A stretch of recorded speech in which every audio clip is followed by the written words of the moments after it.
দীর্ঘ 16.5 বছর পর রাজধানীর ইঞ্জিনিয়ার্স ইনস্টিটিউটে ঢাকা মহানগর দক্ষিণ ইঞ্জিনিয়ার্স ফোরাম আয়োজন করে কর্মী সম্মেলনের। সম্মানিত সভাপতি, সম্মেলনে প্রধান অতিথির বক্তব্যে বাংলাদেশ জামাত ইসলামের নায়েবে আমির ও সাবেক এমপি অধ্যাপক মুজিবুর রহমান বলেন, আওয়ামী লীগ একটি গণতন্ত্র হত্যাকারী দল। ৭১-এর মুক্তিযুদ্ধ পরবর্তী সময়ে কথা ছিল গণতন্ত্র প্রতিষ্ঠা ও বৈষম্য দূর করা, কিন্তু প্রকৃতপক্ষে তা অর্জন হয়নি। আওয়ামী লীগ টোটালটাই একটা নষ্ট দল বলে আমার কাছে মনে হয়।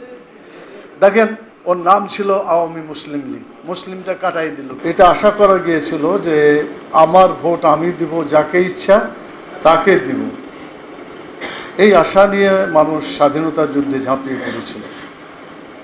আরও একটা উদ্দেশ্য ছিল, সেটা ছিল যে বৈষম্য বিরোধী, অর্থাৎ পূর্ব পাকিস্তান এবং পশ্চিম পাকিস্তানের মধ্যে একটা বৈষম্য ছিল।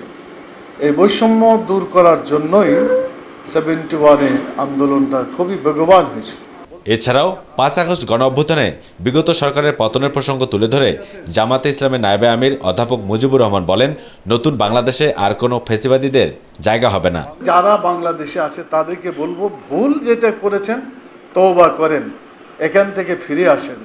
মানব রচিত মতবাদ দিয়ে জীবনে কোনোদিন দুনিয়া তো শান্তি পাওয়া যাবে না, মরার পরে তো মায়ের আছে কপাল। দেশে ইসলাম প্রতিষ্ঠা হলে নতুন রাষ্ট্র গঠন করা সম্ভব উল্লেখ করে মুজিবুর রহমান বলেন, প্রধান উপদেষ্টার কাছে লিখিত আকারে রাষ্ট্র সংস্কারের 41টি প্রস্তাবনা দেওয়া হয়েছে।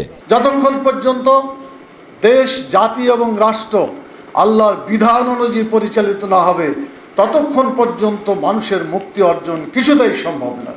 এই সরকারগুলো কেউ আল্লাহর বিধান অনুযায়ী রাষ্ট্র পরিচালনা করে নাই।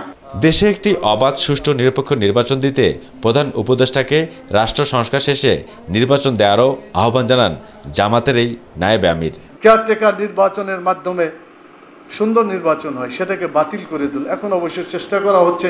আবু সে তপু, মাই টিভি, ঢাকা। বাংলাদেশ